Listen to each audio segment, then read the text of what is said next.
2019 में अजीबोगरीब घटनाएं सामने आने लगी। ये सब स्कूल के बाद की एक साधारण प्रैक्टिस से शुरू हुआ, बेसबॉल टीम के लिए कई अभ्यासों में से एक। लेकिन उस रात उनमें से एक ने कुछ ऐसा कैद कर लिया जिसे कोई भी समझा नहीं सका। उसने एक चेहरा देखा, एक ऐसा चेहरा जो वहां नहीं होना चाहिए था।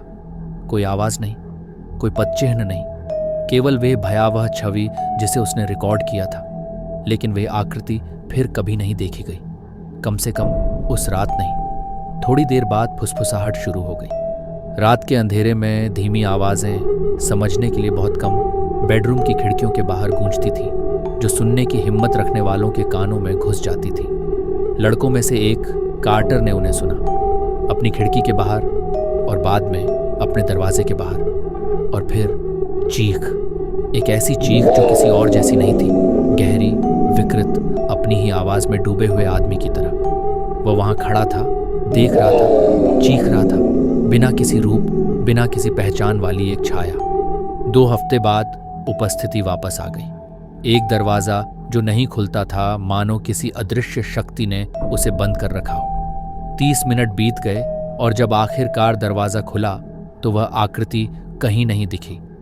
ऐसा लग रहा था जैसे कोई चीज या कोई व्यक्ति वहां था जो उसे बंद करके रखे हुए था। लेकिन कुछ भी दिखाई नहीं दे रहा था, सिर्फ मन में छाया बनी हुई थी। 2024 तक यह चेहराविहीन आतंक वापस नहीं आया।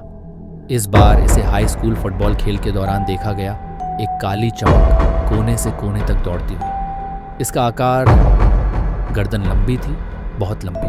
आकृति लगभग 12 फीट लंबी थी। लेकिन इससे पहले कि कोई समझ पाता कि वे क्या देख रहे हैं, वह फिर से गायब हो गई। जिज्ञासा ने उन पर हावी हो गई। दोस्तों ने अंदर छिपे खतरे से अनजान होकर जांच करने का फैसला किया।